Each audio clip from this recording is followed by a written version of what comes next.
Hey, do you want part 1070 of Stevie Richards versus CM Punk? No, we don't. We're going to give it to you anyway.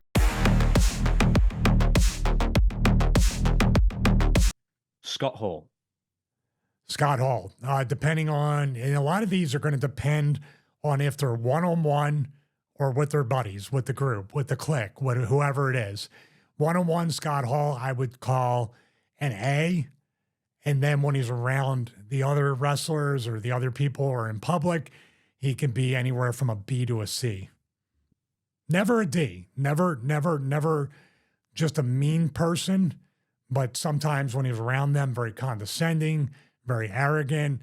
And then one-on-one, he just, like anybody else, I guess, they don't feel like they have to perform in front of their friends or put other people down. But at one-on-one, he was always very, very cool and shared knowledge. And like I said, when it came time to wanting to work or do jobs, Scott was definitely very much into doing that and doing it the right way.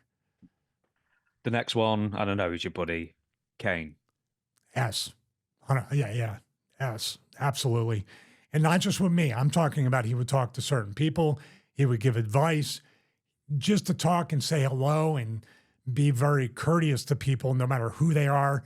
Glenn from top to bottom, which top to bottom, as people saw talents, production, even civilians just in the back working at the arena or whatever.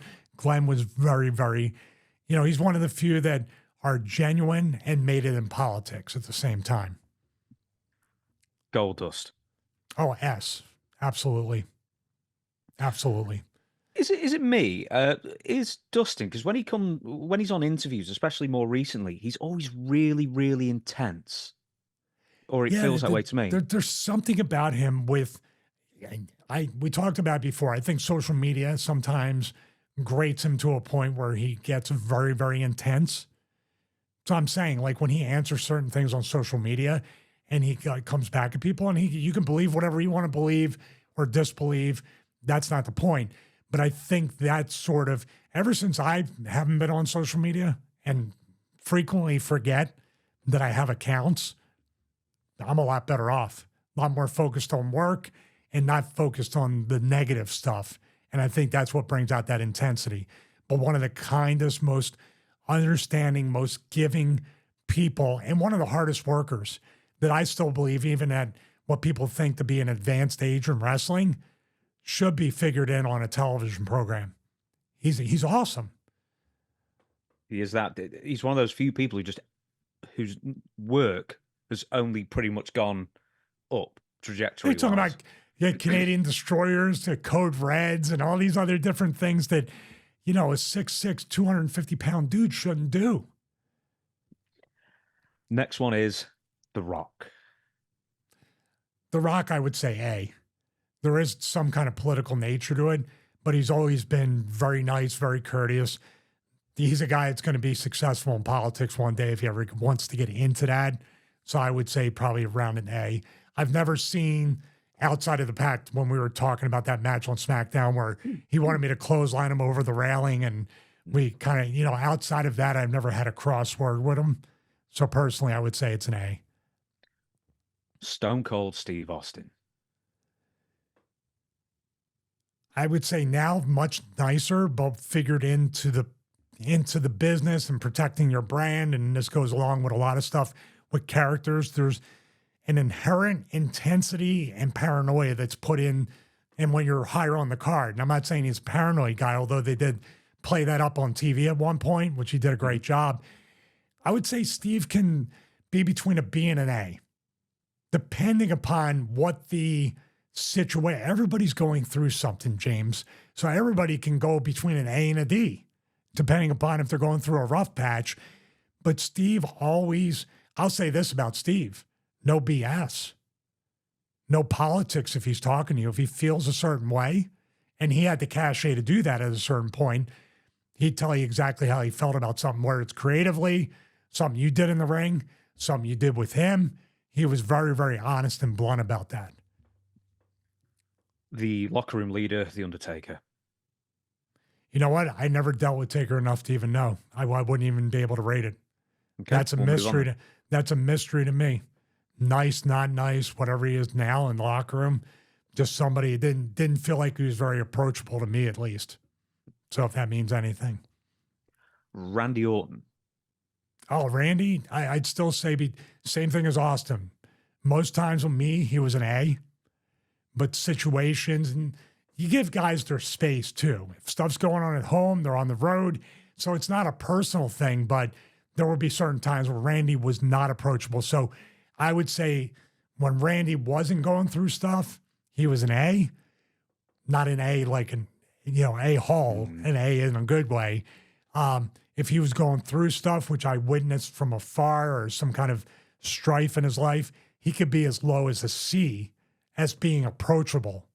But then again, like, I was a main roster guy and Randy knew me. And of course, he had his first match with me. So there's a little bit of leniency as far as, oh, it's Stevie. Hey, man, how you doing? He kind of break out of it and then get back into his funk.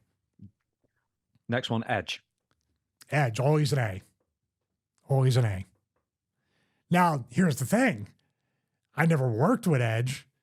I never had to have an agent go up and say, can you put Stevie over? Can Stevie do this to you or that? There was never any political influence in how nice or not nice Edge was to me. And it can turn south real quick. Hey, I like you, but you're an enhancement guy. I'm a top guy. I mean, that stuff happens, but he's always been an A. Brock Lesnar. Like Taker, never got a read on him at all. Never had more than 2 words. Worked him on a couple house shows. He teamed with Shelton against me and Dreamer. I remember he bellied me from us touching the ropes, and my feet hit the other ropes in a 20-foot ring. So, Shelton famously says, if he likes you, he likes you. If he doesn't, he doesn't. But Brock, and I can understand this because I feel the same way, Brock generally just doesn't like people. He's an introvert. I can appreciate that. I was going to say, I suspect D, but we won't put him on the list. I can't put him or Taker on the list because they never treated me one way or the other. Yeah. Now, I'll put Shawn Michaels here, but we've already discussed the Shawn Michaels thing. Yeah. So are we not going to bother putting a... No, because it's just whatever it is. I mean, we talked about it last week where you said, oh, this is your favorite. And I was like, he is one of my favorite performers still. That's never going to go away. I can differentiate. I can separate that stuff. But with Shawn, I believe also there's a political element to his kindness or non-kindness in the locker room. It's who you are. That's all it is. John Cena. I've dealt with John here and there, and I would say more times than not, it was based on a respect for me being in the business as long as I was and what I've done, and a general courtesy between us. Never got to know him, not too well, but I would say generally he's always been a steady B. He's very political. He's doing how many hundreds of Make-A-Wish things. He's always getting booked for something. He's always doing media stuff. So in passing, you'd be there talking to him, but never sitting down and having a conversation. Kurt Angle. Oh, I'd say Kurt S. Really? Yep. Because in later years, when he's doing interviews, basically when he left TNA, went back to WWE, he just seems so happy and like just so fun-loving, and it's almost like that is his actual natural personality.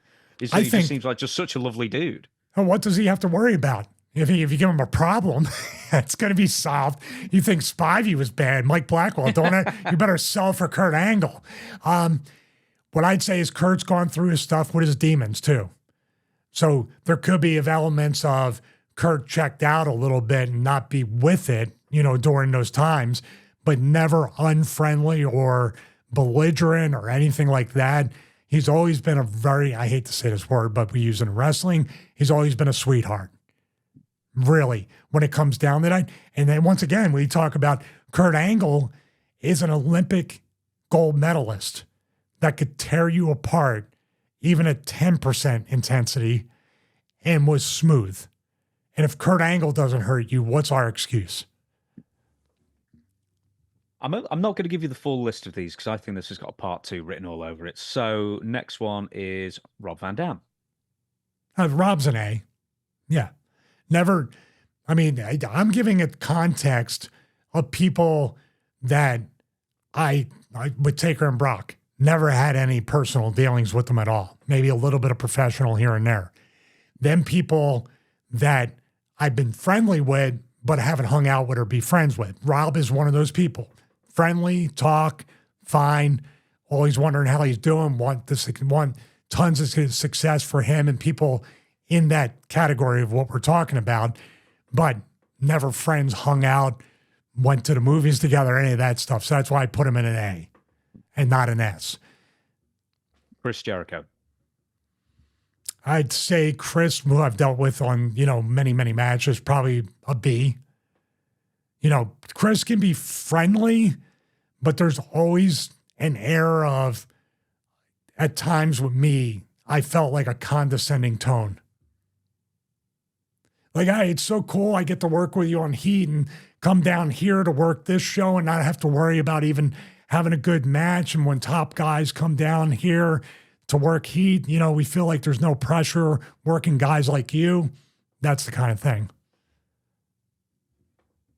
I don't care. I had some of my best matches with him. I enjoyed working with him. I work him every day of the week. And you never wrestled him in ECW, did he? Because he only had like 20 matches or something. We wrestled in, Jim Thorpe. That's where he had told me, oh, just do a tope. And my legs got caught up in the ropes and he basically dragged me down. There was a match up in Salisbury, house show. We had 2 house shows actually up in Massachusetts. I was supposed to beat Chris for the TV title, then lose it in the next town. But I think that loop got canceled, or one of them got canceled. Salisbury might have got canceled, and they didn't do the title change. Next one, I don't know if you're going to be able to answer this, but Sheamus. I worked Sheamus down in FCW. Oh. He was always very respectful. I don't know him, so I'd have to say put him in my B category because we did have a little personal interaction. We had a match, and that's about it. I would say C maybe, but that seems low for he never gave me any kind of disrespect or anything. MVP. Had some dealings with him. Hard to read sometimes. Seemed like a nice enough guy, but never had super personal dealings with him. So I would put him in the B category. CM Punk. Oh, I've had a lot of dealings with Punk. Punk, in a good way. When Punk was in ROH, I went there, and it was in Connecticut when I was still coming back from my face being destroyed from Chris Masters. Came in, he threw the Polish hammer at me. I ducked, hit him with the kick. We were supposed to have a 2 out of 3 fall series, or not one match, and I was going to do 2 60-minute draws with him because I wanted to see if I could do it, and then he would have won the 3rd match. We were going to work, but it didn't happen. Then he said he wanted to go to WWE. Dreamer and I gave him some advice as far as like what to do, what it's like up there, anything like that. Told him you got to get into shape. That's when he got into really good shape at the end of the ROH run. And then when he went up to WWE, Maven talked about this on his channel. He had a match with Punk. Oh, no, he didn't. I'm sorry. He witnessed Val had a match with Punk on Heat. And I went up to Val and I said, hey, this dude's a friend of mine. He's a really good worker. Can you make him look good? He's looking for a job. And Val's like, no problem. Went out there. And that happened all the time, not just with me. There were guys that would come up to me and say, can you get, like Aaron Stevens, before it was Damian Sandow, can you give this guy some stuff in the match? We'd really like to see him get a job here. Yeah, no problem. Seems like a good dude. That's how the boys would police themselves to try to politic to get good workers into the company. So, and after that, of course, hey, do you want part 1070 of Stevie Richards versus CM Punk in the new ECW? No, we don't. We're going to give it to you anyway. Here it is. Hey, I was wondering where that photo was taken with you and Punk in front of the No Polish Hammers sign. Was that Ring of Honor or was that WWE? That was Connecticut. That was Hamden, Connecticut, or some New Haven, I think, somewhere around there. Where does Punk go then? In the list? Punk, to me, believe it or not, he goes in an S. Talking about personal dealings with Punk. Yeah, absolutely. Yeah, S. I've got about 5 more, and then I'm going to leave it at that, and then we've got a part 2 for later on down the line. This has got to be an S Big Show. You know what? I want to put him in the D category because he gives me so much grief about No Mercy. I'm trying to figure. Nah, he's an S. Absolutely. Next one, Jeff Hardy. Jeff Hardy? Yep. Well, once again, super friendly, super nice guy.